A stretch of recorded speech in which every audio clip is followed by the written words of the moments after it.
What is clay, and where does it come from? Clay comes from the ground. It's dug up, cleaned, and has been used for thousands of years by people and artists all over the world.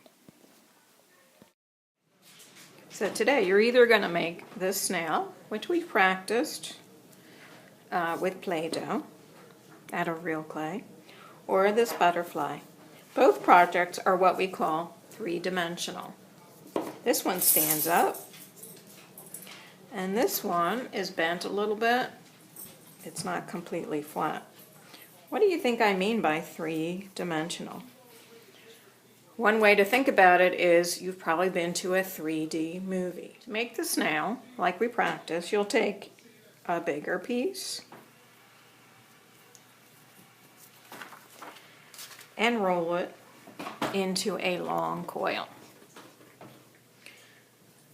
Try using both hands and covering the clay entirely so that it's even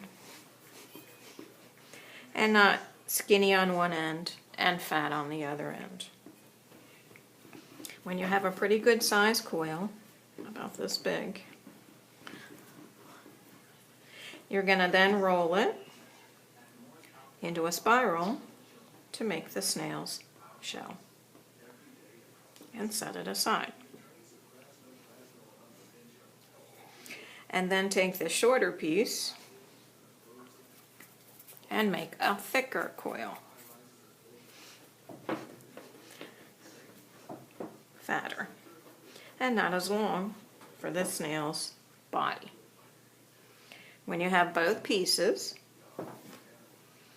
you can attach the snail shell to the snail body. But when you're attaching two pieces of clay, you have to do something special to make sure that it doesn't come apart. It's called slip and score. We're going to just do an easier version of that. We're going to just take our skewer, make some lines, roughen it up a little bit. Add just a fingerful. Dip your finger in some water. There's water in this cup.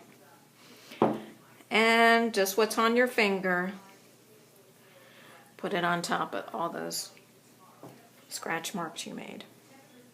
And put your snail on top. And press just a little bit. Be gentle. You don't want to lose your nice shape. And then I usually play with the body a little bit and get it just right, the way I want it to look. And then I'm going to take my piece of paper, name is on it with your class code. It should be a 1, and then the initial of your teacher's name, first initial of their last name. And then when you set this on the table, just tap, tap, tap gently so it stands up. The last thing you're going to do, and I'll show you with it lying down, is we're going to put a hole. And we're going to attach some pipe cleaners after it's been fired in the kiln. And make one hole. And voila, you have your snail.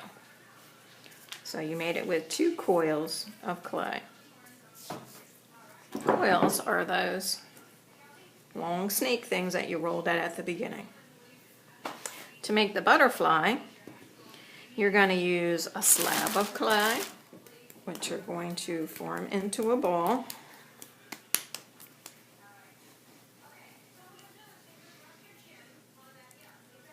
And again, you're going to need to write your name and your class code on your piece of paper. And you're going to evenly pound the clay into a very thick cookie. You don't want a thin pancake, you want a pretty thick cookie like this. Before you make your butterfly shape, you can add textures to it by using these clay stamps. When you press it into the clay, whatever shape was on the stamp leaves that decoration in your clay, that texture in your clay. And I even have these rolling textures that look like rolling pins to make an overall texture. But you still want a thick cookie. If it gets too thin, like a pancake, when it dries, it will probably crack and fall apart. Now, there's a couple different ways that you could make the butterfly. I do have a few of these cookie cutters, but not too many, so you would have to really wait and share. Put the butterfly shape on top of your clay, and with your long skewer, you're going to cut out the shape. Now, this is important. You don't want to lay your skewer like this as you're cutting. You want to have it straight up and down. It'll be much easier to cut. Otherwise, it's going to be hard to cut. You might not cut all the way down. And it'll just make a nice, even, clean cut, which is what you want.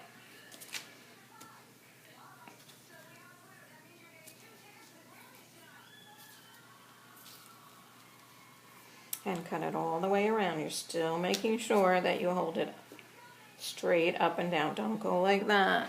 It'll make the cut much harder. Take off your extra clay. And with your extra clay, you're going to roll out a thick coil. Just like you did with the snails. I did with the snail's body. When you have a nice thick coil, you can attach it to the middle part. Now this is kind of big, so I'm going to just take some off.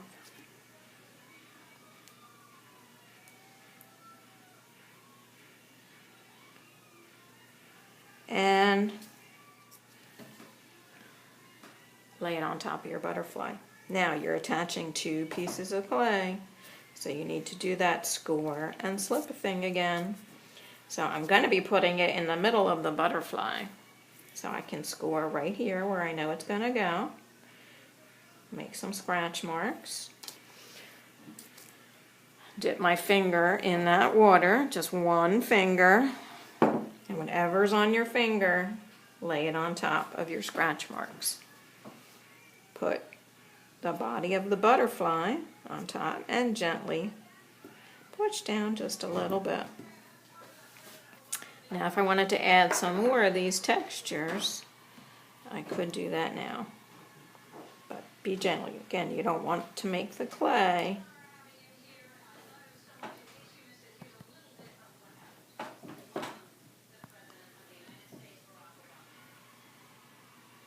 too thin. And I can even add a texture to the middle part. And you want to take the side of the wings and just gently make them come up a little bit so that they're a little 3-dimensional, sticking up a little bit. And then again, you're going to need a hole in the middle. And later on, we're going to attach some antenna. Let them dry. Make sure you have your name on it. I won't know who it belongs to otherwise. And there you have it. Either your snail or your butterfly. I hope you had fun.